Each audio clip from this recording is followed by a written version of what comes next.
Yo, what's going on, Cleveland and beyond? It's your boy Trey right back at it for another day of this Sports Talk Cleveland, Sports Talk at that on the Top Flow Sports Show. Thanks for everyone that's tuned in to watch, like, and subscribe. It helps grow the channel, and I appreciate everybody that do so.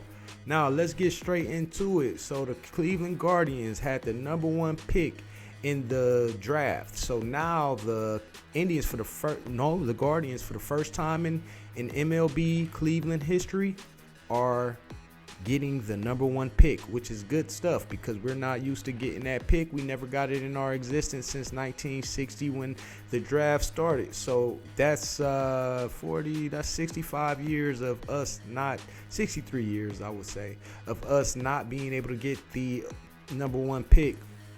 The Guardians really need it because from the looks of their offense, they really need a powerful bat, somebody that can play the outfield as well as hit some home runs and hit for a good average, and also with some speed and things of that nature. This is your opportunity to get your Mike Trout. This is your opportunity to get your Bryce Harper, get you somebody that is a household name. Like we have Jose Ramirez, who is, to me, one of the greatest third basemen ever. He's just great. He's consistent, especially for Cleveland Guardians. He's been there for a while doing his thing. I mean, ever since we lost Lindor, we've been looking for someone outside of Ramirez to be able to hold down the team offense while, say, for instance, if Ramirez is slumping or having a bad game or something like that. It's always good to have that extra bat, somebody that you know is going to get you in there. Like Naylor, he's pretty good. Josh Naylor, don't get me wrong, but we need someone who also brings it on the defensive end as well as the offensive end. And it's imperative that they hit on this pick. Now, don't get too excited, guys. We won't see this prospect for a while because whoever he is, he's going to be a prospect. He's probably going to be in the minors for a couple years before we actually get to see him. It's just good to know that we will be able to pick and choose who we feel like is the top prospect and who will be the next big thing in Major League Baseball. And a couple years down the line, I'm interested in seeing that and looking forward to that. We got the new manager, Stephen Vogt, so him coming in and being able to get a number one pick his first year, and the Guardians haven't got a number one pick ever. Maybe we are going to get that World Series sometime soon. I mean, I wouldn't hold, my breath. I've been a Guardians fan, Indians fan since the 90s, and man, they were so good in the 90s and so close, and then here in 2016 was so close. Like, it's been a bunch of times that the Guardians been pretty close to winning the World Series, just no cigar yet. So that's the Guardian news right now, and I'm interested in seeing what goes on moving forward with that pick. Now, let's transition over to the Cavs. Cavs got a big game tonight versus the Orlando Magic. The Orlando Magic right now is sitting at the third seed in the Eastern Conference, which is surprising because I knew that the team was getting better because they were 29-28 to finish out the season last year, but not to finish out the season, but they went on a nice little stretch towards the end, like the last 57 games or so. They were 29-28. They were showing glimpses of progress, but no one knew that they were going to be ending up being the number 3 seed 25% through the season. We're a quarter through the season, guys. Whether you know it or not, time is ticking. This season is moving pretty fast. I don't know if the in-season tournament had a lot to do with that or not, but something got this season rolling pretty fast because we're already a quarter of the way through the season.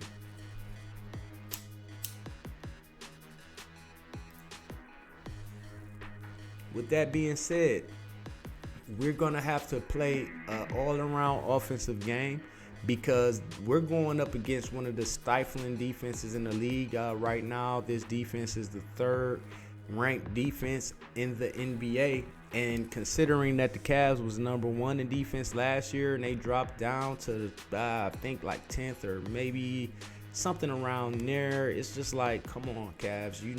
Y'all hung y'all hat on defense last year, and I see y'all switched it up because, no matter how good the defense was last year, that game, that series against the that series against the Knicks last season, oh my goodness, defense or not, it just was terrible.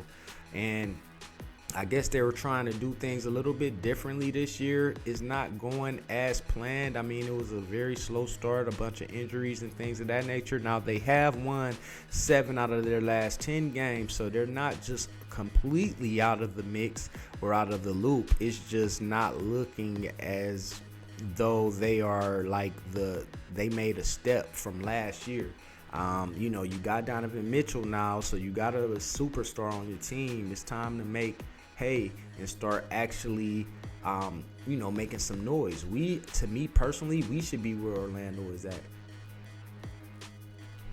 But Orlando is there. They've been working harder. They've been getting there. Now, they have a cheese puff schedule earlier in the season, so it's going to start tightening up again. In games like this against the Cavs or Magics, we'll see like a prolific offense. I mean, now, have we been gelling as far as the Cleveland Cavaliers offense goes? No, haven't been gelling, but it's still room for progress. And once everybody consistently get healthy, because we're without Gerald, oh my God, I almost said Gerald LeVert. Wow, we're without Caris LeVert. Wow, can I get this guy's name right? We're without Caris LeVert today once again due to injury. So look forward to Garland and Mitchell, running the offense, controlling the offense like normal. We just got to get Darius to get more. Right now, he's just not clicking with the team. He's inefficient at the time. A lot of turnovers. He's not making his 3 balls. What is going on with Darius Garland? 2 years removed from an all-star appearance. We need to see that Darius when he was an all-star. Now, don't get me wrong. When he was an all-star, he basically had he didn't have, Donovan Mitchell. It was Sexton, and Sexton was hurt the majority of that season. So he was able to control the offense. The ball was in his hands a lot, and he was able to do what he needed to do.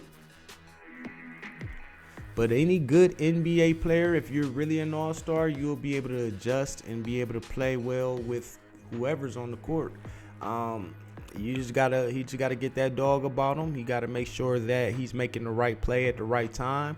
I need him to step it up on defense. I need more steals. Him and Donovan Mitchell. Everybody keep talking about this backcourt, 6'1" and under. It's just not, really working well. And it worked well through the regular season, but it didn't work well in the playoffs. And the Cavs this season, I think they're looking at it more of a playoff type of thing. They're the 8th seed right now, so they have a lot more work to do. The Cavs defense has to improve. A quarter of the season in, they're just not looking as good as they were last year. Evan Mobley's not in the top 5 as far as blocks. Last year, he was in the top 5. I believe he finished like 3rd in the league in blocks. He was 2nd or 3rd for the Defensive Player of the Year award. I'm not seeing him getting that this year. He's not doing enough on defense. Now, he's not playing terrible. He's making significant progress, if you ask me. He's not making that 3rd-year leap everyone expected him to make, but he's really being consistent. He's probably one of our most consistent players actually right now. So we just need him to keep manning things down. And then you got trade rumors. They're looking to trade Jared Allen, it looks like, which is understandable. You got to be able to spread the ball around in the NBA, and when you have 2 big men down low that's not scoring from the outside, that makes it a little bit easier for the opponent to be able to pack the paint, which means that you're going to be getting a lot of contested jump shots for people like Mitchell and Garland and Strus. Now, we need Mitchell, Garland, Strus to be able to get a few open threes, and start knocking them down. We're not really the greatest 3-point shooting team. Orlando isn't either. But 3-point shooting percentage and things of that nature is a big thing in the league these days. So they definitely need to pick that up. So Cavs versus the Heat tonight. I mean, not Cavs versus the Heat. Cavs versus another Florida team. They got the Orlando Magic tonight, 7 p.m. Y'all check it out. Now, transitioning transitioning once again, because we're covering all the sports here today on the Top Flow Sports Show. We have the Browns in dire need of a win after losing 2 in a row. That 7-3 record is now 7-5. It's not looking as well, and it's looking like the opportunity and the chances to go to the playoffs is slowly starting to slip away. We can't afford a long losing streak. I will say that. And right now, we're on a losing streak. 2 games in a row, yeah, that's a losing streak in my opinion. And if Trevor Lawrence isn't playing against the Browns, I give the Browns a great chance to winning no matter who's at quarterback, DTR or Joe Flacco. But this is a must-win. So speaking of the quarterback, who's going to be in? Kevin Stefanski, he had an interview today. He pretty much did not say who was starting. Dorian Thompson-Robinson, DTR, will practice today, although he's still in concussion protocol.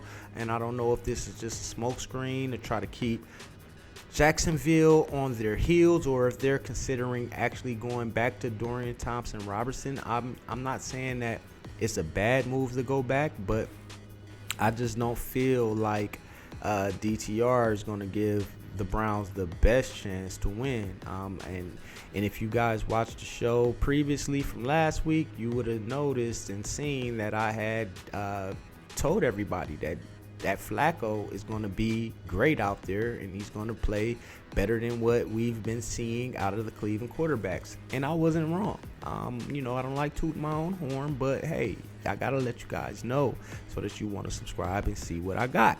Because what I'm talking about is all facts. I said Flacco gives the Browns the best chance because he brings that experience.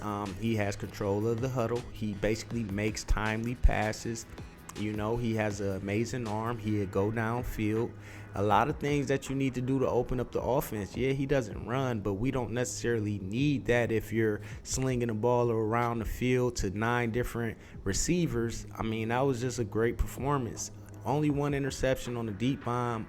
I'm pretty sure Joe would love to have that ball back, but it happens. It happens to the best of them. I mean, come on. If you don't think Mahomes is throwing interceptions, something's wrong with you. So who should be the quarterback? Should it be Joe Flacco? Should it be DTR? Me personally, I'm going to go with Joe Flacco just because I want DTR to pretty much get this season under his belt where he can learn the game of the NFL a little bit better.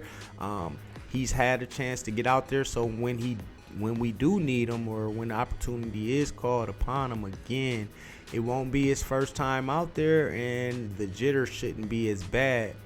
I don't think Joe is going to be our quarterback next season or anything like that, but I do feel like he gives us the best chance to win this season. He's already a Super Bowl MVP. Wouldn't that be amazing if the 38-year-old Joe Flacco led the Browns to the Super Bowl this year? Man, that would be amazing. So we also need to pick it up on defense. Like, the great news is at home, our defense is great. We're 5-1 at home. The defense plays well at home. Now, we got to clean that up on the road. Don't get me wrong. But this game against the Jaguars is actually at home. So they're undefeated on the road. So Jacksonville's a good team on the road. But like I said, we don't know if Trevor Lawrence is playing or not.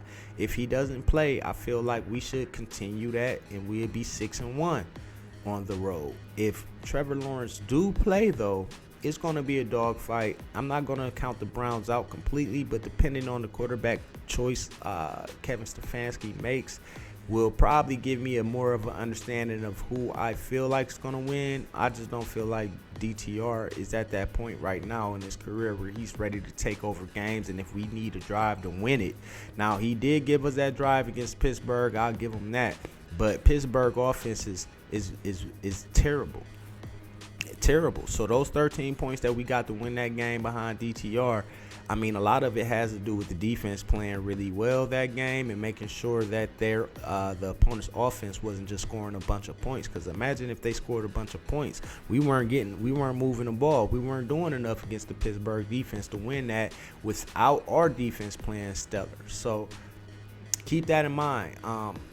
Joe come off the couch and gives us 254 yards. We haven't been getting. We still don't have a 300-yard passing game yet this season, even though Watson came close. One of the games, I believe it was a Tennessee game, he did come close. I'll give him that. So we need Miles and Ward. We need Miles and Ward to come out there and play the Pro Bowl football. Ward has been back to practice today, so that's good news, because if he didn't practice, I wouldn't expect him to win. Now I do expect him to, not win. I wouldn't expect him to play. Now I do expect him to play, because he's back in practice, and that only means that he's more likely to play. Another week of rest for Miles in that shoulder. Hopefully he's getting back in the sturdiness and shape, because I'll tell you one thing, without Miles bringing it on the defensive line like he's been doing the majority of the season, you can tell this defense looks like a totally different defense without Miles at his high level of play. So we shall see. We need Miles, we need Ward. And then salute to Anthony Walker, for the Walter Payton Award finalist. That's great. We need that in Cleveland, and I appreciate everything that he do for the community and everything he do to help this team out, because you need guys like that on your squad when you're trying to win a Super Bowl. It's your boy T-Man, Top Flow Sports Show. Talk to me, y'all.